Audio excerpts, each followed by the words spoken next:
ఇవాళ నుంచి మేడారం మహాజాతర మొదలవబోతుంది. 4 రోజుల పాటు సాగనున్న ఈ జాతర ఇవాళ గద్దెల మీదకు సారలమ్మ, పగిడిద్దరాజు అలాగే గోవిందరాజు చేరుకుంటారు.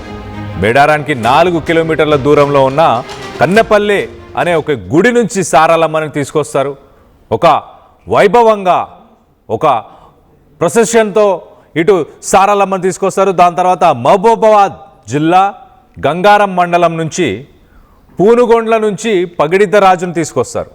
దాని తర్వాత ఇటు ములుగు జిల్లా ఏటూరు నాగారం మండలం కొండాయి నుంచి గోవిందరాజును తీసుకొస్తారు. సో మొత్తం మీద గద్దెల పైన ఈ ముగ్గురిని ప్రతిష్ఠించడంతో మహాజాతర ప్రారంభానికి అంకురార్పణం పలుకుతారు. ఇటు గురువారం సాయంత్రం గద్దెపైకి సమ్మక్క చేరుకుంటుంది.